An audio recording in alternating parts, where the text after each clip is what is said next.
Hi again, everybody. Today we want to talk about the difference between a 40-60 and a 60-40 split when you drive for an owner, and how to determine which one is going to be better for you and how much money you're actually making per mile.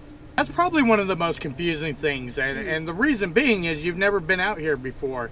You don't know what fuel is going to cost you, and a lot of people get concerned and nervous about going to a 60-40 split where the driver gets 60%. Now, not knowing what you're going to pay for fuel out of that 60% and your 100% fuel surcharge can be kind of intimidating. People, fuel is not cheap out here. It can get pretty expensive.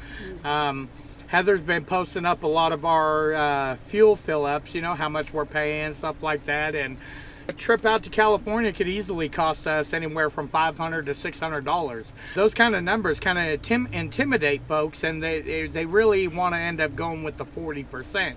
But what they don't realize, you could make more money on the 60-40. You really can. And so what we wanted to do is share the numbers with you and give you a couple mathematic equations here on how to figure out what you might end up paying for fuel, and then so you can see whether it's going to benefit you or not. Let's start off by talking about a 40-60 split. That is where you, the driver, would get 40% and the owner gets 60%, and the owner's paying for fuel. So let's say your rate per mile is $1.30. That doesn't include fuel surcharge. Right, it doesn't include fuel surcharge. The owner's getting the fuel surcharge. So you take that $1.30 times 40%, and that's going to make your loaded miles 52 cents per mile. Now, do keep in mind, if you are team driving and you're not the same household, that 52 cents is split between the two drivers. Right. Now, of course, that 52 cents is just your loaded miles. It's not deadhead, empty moves, bonuses you may negotiate, tolls, anything like that. We are just strictly talking about loaded miles. So now we're going to talk the 60-40. When we're talking 60-40, that whoever gets the 60% is usually going to get 100% of the fuel surcharge, and they are going to be paying for fuel. Let's say you got in a contract that has 60%. At $1.30 a mile, we're just using this. You can plug in whatever you're being offered or whatever the rate per mile is going to be. But at $1.30 a mile, at 60%, that puts your rate at 78 cents per mile. Now, we're going to add in fuel surcharge to that 78 cents because you're getting 100% of that. Today is April 11th. April 11th, 2017, in case you see this video years from now. Yeah. But fuel surcharge for us in a straight truck right now is 14 cents. So we're going to use that 14 cents. We're going to add 14 cents to 78 cents. That puts us up to 92 cents a mile. Now, again, like Heather said, that's loaded miles, okay? If you guys haven't seen our video on how deadhead affects your loaded mile rate, she'll put a link up here somewhere, over her head, my head, over here somewhere. That explains how deadhead can affect your loaded miles, but we're just talking loaded miles here. So at 92 cents a mile, we're already, what's that, 40 cents higher than what a 40-60 split would be. Yeah. So we have 40 cents a mile more right now to play with to be able to pay for fuel, fuel additives, fuel taxes, stuff like that, okay? 40 cents extra a mile, that's quite a bit.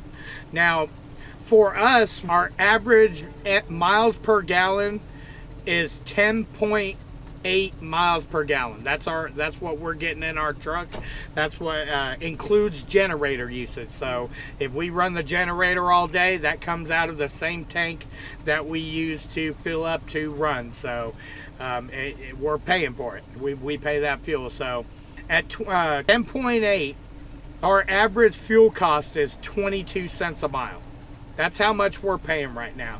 So if you subtract that 22 cents from the 92 cents, that brings us down to 70 cents a mile. Now we're still 18 cents higher than what we were at a 40%. Yeah. So that gives us a little bit more. Now, when we drove for an owner, we were on the 60/40. We paid fuel. We were also required to buy fuel additives. For instance, anti-gelling stuff during the winter time. Fuel injector cleaner every so often. That was part of our paying for fuel. So that it's really not that expensive. You don't have to buy it that much. I think it cost us less than a penny per mile.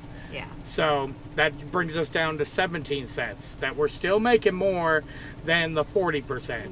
Now we still were required to pay fuel tax. We're the ones paying for the fuel. Right. It just makes sense for us to pay the fuel tax. Now we never calculated how much that was per mile, but on average, what we pay about anywhere from 80 to about 140. Yeah, I never got over that. In a 3-month period. Right, So in a quarter. yeah. And some quarters we actually made money back. We did make money back. It all depends on where you fuel, how much tax you're paying what states you fuel up in. If you guys haven't seen that video, she'll put I'll link a it link up above. Jason did a fuel tax. above my it's head. on this side. This side, okay. On fuel taxes and how to maximize your savings. And not pay as much on the quarterlies and really get the best bang for your buck on fuel. Figuring out what your rate per mile is kind of hard when you're not driving the truck. You can't use our number because you don't know if your truck's going to get 10.8 miles per gallon. And you also have to plug in your rate per mile. That, your like rate per mile $1.30 is a starting point. So that's 17 cents more you're going to be making per mile on the 60/40 versus a 40/60. Yeah. That can be really huge. Last year we did 130,000 loaded miles. So 130,000 times 0.17. That's an extra $22,100 per year that you could make being on a 60/40 versus a 40/60. That's a good amount. That's $22,000 is a lot of money. Versus the 40%, Yeah. I mean, Yeah. that's $22,000 less that you make on a 40%.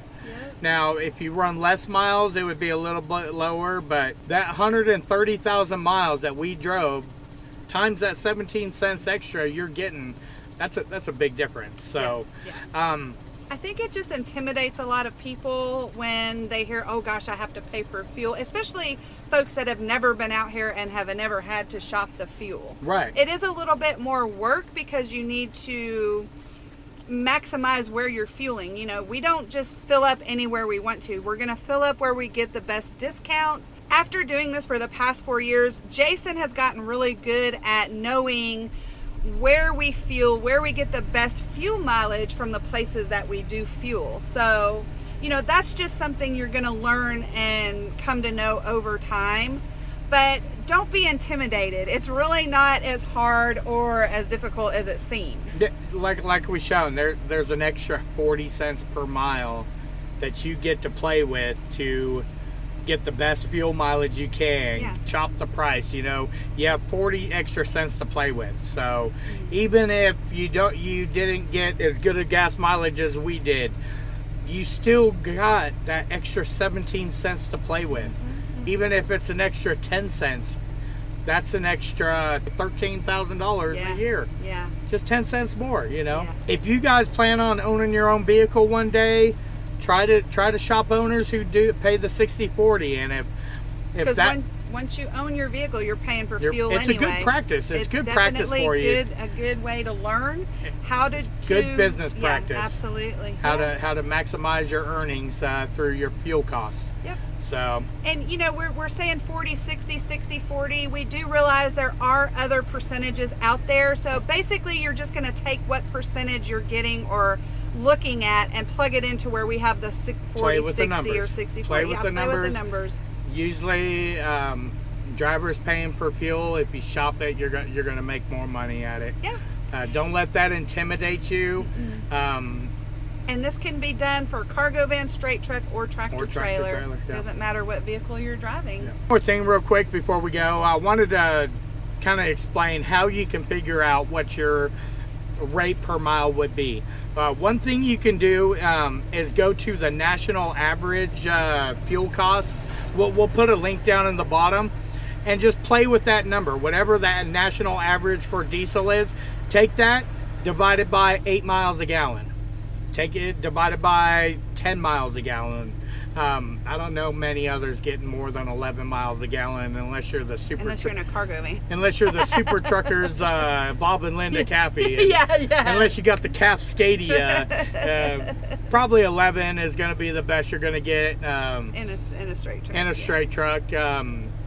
So just play with it. See what the difference would be, 8 miles a gallon versus 11 miles a gallon. Even at 8 miles a gallon, you're still going to make more on the 60/40. Yeah, So yeah. just a quick way to how to play and learn what you would pay for fuel out here. Yeah. And we'll put that link down in the description. Down below. Got anything else? Yeah. So I hope that helped explain that. If you do have any other questions on the 40/60, 60/40 split, feel free to leave a comment down below. Send us some emails. Find us on Facebook. We'll be happy to answer those questions for you. Thank you all so much for watching and subscribing. And until our next video, peace, love, and expediting. Now let's talk the dollar. Or Take 10. All right. Now let's